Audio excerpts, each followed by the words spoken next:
Nous avons parlé dans le précédent Retro & Magic de la série de jeux d'aventure Police Quest, l'une des premières à avoir tenté d'insuffler le réalisme dans le jeu vidéo. Après 4 épisodes plaçant le joueur dans un rôle d'enquêteur, la série prit un virage vers le jeu de tactique d'escouade. Et quelle escouade est plus prestigieuse que les fameux SWAT de Los Angeles ?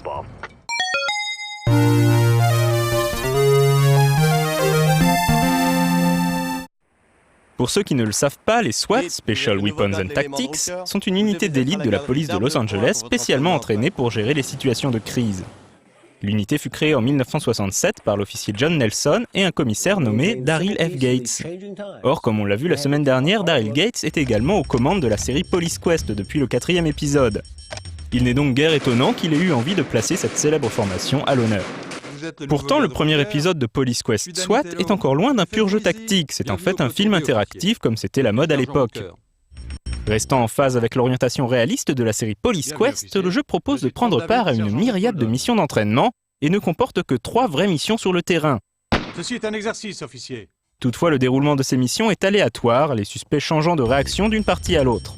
Par ailleurs, le joueur peut choisir plusieurs carrières au sein de l'unité, ce qui changera également son rôle pendant la mission.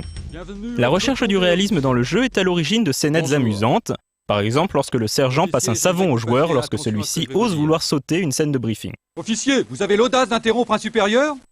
Je vous avertis, l'insubordination n'est pas tolérée ici. Jamais, elle ne sera jamais.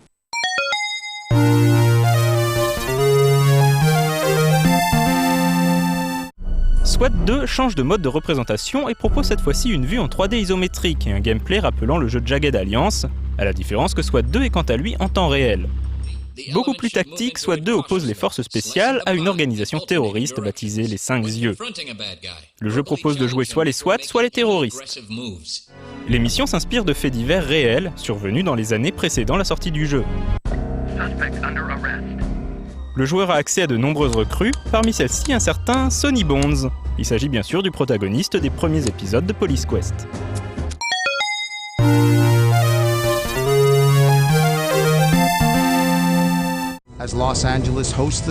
Les 2 premiers SWAT ne rencontrèrent pas un grand succès, mais la 3e version sera la bonne. S'inspirant du modèle instauré par Rainbow Six, SWAT 3 Close Quarters Battle s'impose comme le seul vrai concurrent à la série de Tom Clancy et renoue avec le succès des premiers épisodes de la série Police Quest. Dans SWAT 3, le joueur se retrouve évidemment à la tête d'une escouade du SWAT et doit empêcher une organisation terroriste de saboter la signature d'un traité sur la prolifération des armes nucléaires. Le jeu est cette fois-ci tout en 3D avec des graphismes de grande qualité pour l'époque. Il faut également noter le travail tout particulier réalisé sur l'intelligence artificielle des différents protagonistes, qui possédaient des réactions plausibles qui ajoutaient grandement à l'immersion. A noter que cet épisode ne mentionne pas Police Quest dans son titre, mais dans l'une des missions, l'un des otages est une femme nommée Mary Bonds. Une fois de plus en clin d'œil aux anciens titres de la série, il s'agit de l'épouse de Sonny Bonds.